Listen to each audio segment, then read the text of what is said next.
యోగం నడచి వచ్చే న్యాయం తెలిసి వచ్చే లోకం తరలి వచ్చే సింగన్న బయలుదేరనే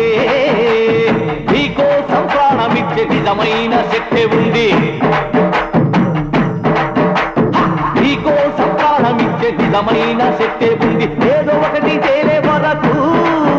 అది ఉనికే రాదు రెండు కళ్ళకు శపథం చేసి సింగన్న బయలుదేరనే కళ్ళారే మంచి కాలం కలిసి వచ్చే యోగం నడచి వచ్చే న్యాయం తెలిసి వచ్చే లోకం తరలి వచ్చే సింగన్న బయలుదేరనే